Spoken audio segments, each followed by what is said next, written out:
अस्सलाम वालेकुम, welcome back to my YouTube channel. आज की इस वीडियो में हम लोग आईलिड के डिजीजेस को स्टार्ट करेंगे और सबसे पहले डिजीज को देखेंगे, that is blepharitis, which is a chronic inflammation of lid margins. इसकी डिवीजन देख लेते हैं। पहले एंटीरियर फ्लेब्राइटिस में डिवाइड किया हुआ है और पोस्टीरियर फ्लेब्राइटिस में डिवाइड किया हुआ है। एंटीरियर फर्दर दो होगी, सिबोरिक या स्क्वेमस, दूसरी होगी हमारे पास अल्सरेटिव या बैक्टीरियल, यानी जिसमें बैक्टीरिया इन्वॉल्व होगा, दैट इज स्टेफिलोकोकस। और पोस्टीरियर फ्लेब्राइटिस में जिसको हम दूसरा नाम है इसका मीबोमियन ग्लैंड डिसफंक्शन, जिसमें ब्लॉकेज हो जाती है मीबोमियन ग्लैंड की। ठीक है। और इन जो भी कंडीशन होगी उसकी वजह से जो साइलेंट सिम्टम्स आएंगे वो आई लिड की इरिटेशन होगी, क्रॉनिक रेड आई हो जाएगी और ड्राई आई हो जाएगी। अब इन टाइप्स को हमने, इनके जो जो सिम्टम्स आएंगे उस बेस पे हमने याद रखना है, और ताकि हमें ट्रीटमेंट में हेल्प मिल सके। सो अगर हम देखें ग्लैंड्स को रिवाइज करें, तो हमारे पास जो ग्रे लाइन की एंटीरियरली आईलैशेस होती है, और आईलैशेस के अंदर जो ग्लैंड्स होते हैं वो जीज ग्लैंड्स होते हैं, जो कि मॉडिफाइड सेबेशियस ग्लैंड होते हैं, और मॉडिफाइड स्वेट ग्लैंड्स भी होते हैं जिसको हम मोल्स ग्लैंड कहते हैं। और पोस्टीरियरली जो ग्लैंड्स होते हैं उसको मीबोबियंस ग्लैंड कहते हैं। ठीक है। तो इसलिए जो मीबोबियन ग्लैंड की ऑब्स्ट्रक्शन होगी या इन्फ्लेमेशन होगी, उसकी वजह से फ्लेब्राइटिस होगा, तो उसको हम पोस्टीरियर फ्लेब्राइटिस कहेंगे। और जो एंटीरियर साइड पे होगा उसको हम एंटीरियर फ्लेब्राइटिस कहेंगे, और दोनों लिड मार्जिन की इन्फ्लेमेशन है। तो टाइप्स को डिटेल से देखते हैं। सबसे पहले टाइप जो एंटीरियर फ्लेब्राइटिस की है वो है स्क्वेमस फ्लेब्राइटिस या फिर सिबोरिक फ्लेब्राइटिस। ये हमारे पास क्या होती है, it is due to abnormal metabolism या सिबोरिया। सिबोरिया कहते हैं एक्सेसिव सीबम के प्रोड्यूस होने की वजह से। और कौन से ग्लैंड के एक्सेसिव सीबम प्रोड्यूस होगा, जीज ग्लैंड का। ठीक है। ये यूजुअली एसोसिएट होती है डैंड्रफ के साथ, यानी जो स्काल्पी डैंड्रफ होती है उसके साथ ही ये एसोसिएटेड होती है। इसमें कोई खास ऑर्गेनिज्म इन्वॉल्व नहीं होता। न्यूमरस जो है, हम अगर हम आईलैशेस को देखेंगे तो वहां पे हमें व्हाइट कलर स्पॉट्स मिलेंगे, क्योंकि डैंड्रफ भी व्हाइट होती है, तो यहाँ पे जो आईलैशेस के स्पॉट्स होंगे ना वो भी व्हाइट कलर के ही होंगे। और पेशेंट इसी कंप्लेन के साथ आएगा। और इसकी वजह से इतनी कोई खास कॉम्प्लिकेशंस नहीं डिवेलप होती।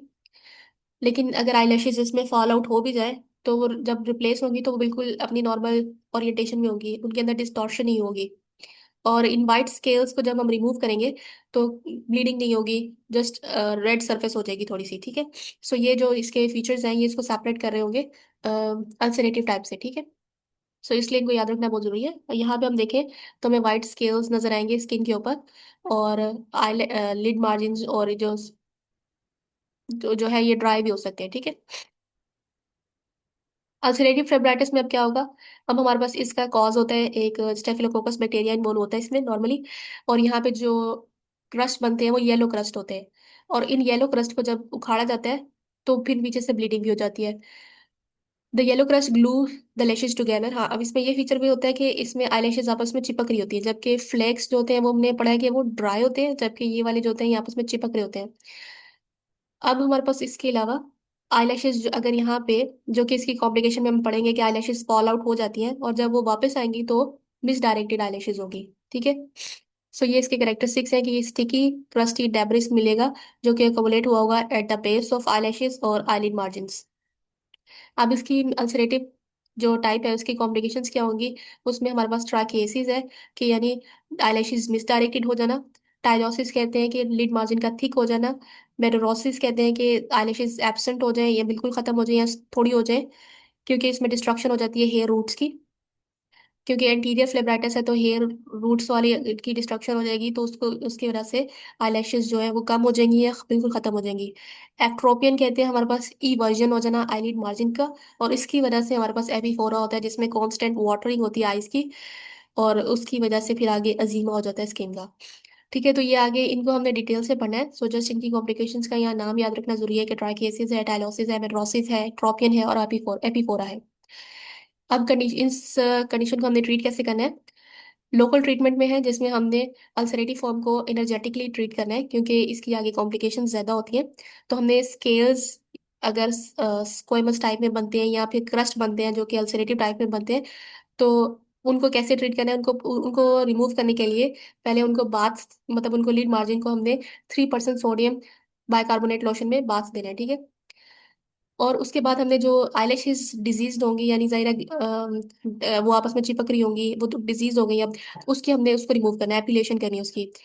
अब स्टेफिलोकोकस अगर ऑर्गेनिज्म इन्वॉल्व है तो उसको ट्रीट करने के लिए हम एंटीबायोटिक ड्रॉप्स देंगे या क्रीम्स देंगे या ऑइंटमेंट्स देंगे। और जनरल ट्रीटमेंट में हमने इम्प्रूवमेंट करेंगे जनरल हेल्थ की, और पर्सनल हाइजीन कहेंगे पेशेंट को कि वो मेंटेन रखे।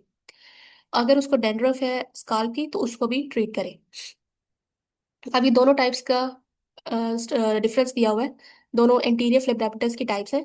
स्क्वेमस में जो स्केल्स बनते हैं वो वाइट होते हैं, वो ड्राई होते हैं, जबकि अल्सरेटिव में जो बनते हैं वो येलो होते हैं और वो स्टिकी होते हैं, चिपकने वाले होते हैं। इसके अंदर अल्सरेशन एब्सेंट होती है, अल्सरेशन नहीं डेवलप होती, और इसमें प्रेजेंट होती है। इसमें ब्लीडिंग नहीं होती अगर हम स्केल्स को उखाड़े, और अल्सरेटिव में ब्लीडिंग होगी।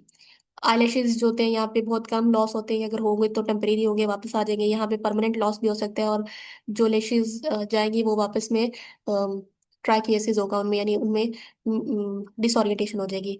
इसका कोर्स माइल्ड होता है स्क्वेमस का, जबकि अल्सरेटिव का प्रोग्रेसिव होता है। कॉम्प्लिकेशंस इसकी ओकेजनल होती हैं, लेकिन इसकी यूजुअल होती हैं और सीरियस होती हैं। नेक्स्ट हमारे पास दूसरी टाइप है पोस्टीरियर फ्लेब्राइटिस, जो कि मैंने बोला था मेबोबियन ग्लैंड डिसफंक्शन की वजह से होगी। अगर उसके अंदर, अब मेबोबियन ग्लैंड जो है वो सेबिशियस ग्लैंड होते हैं, यानी सीबम या ऑयल इन्होंने प्रोड्यूस करना होता है। लेकिन अब उनकी अगर इन्फ्लेमेशन हो जाए या उन ग्लैंड्स की ब्लॉकेज हो जाए, तो उसकी वजह से जो फ्लेब्राइटिस होगा, पोस्टीरियर फ्लेब्राइटिस होगा। और उसकी अपीयरेंस कैसी होगी? इस तरह की ऑयली हमें जो है क्रस्ट मिलेंगे। अगर हम इन मोबिबियन ग्लैंड को यहाँ से आईलिड को प्रेस भी करेंगे, तो हमारे फिंगर्स की टिप्स पर जो है ऑयल फील होगा, तो जो कि डिफरेंशिएट कर रहा होगा एंटीरियर फ्लेब्राइटिस को पोस्टीरियर फ्लेब्राइटिस से।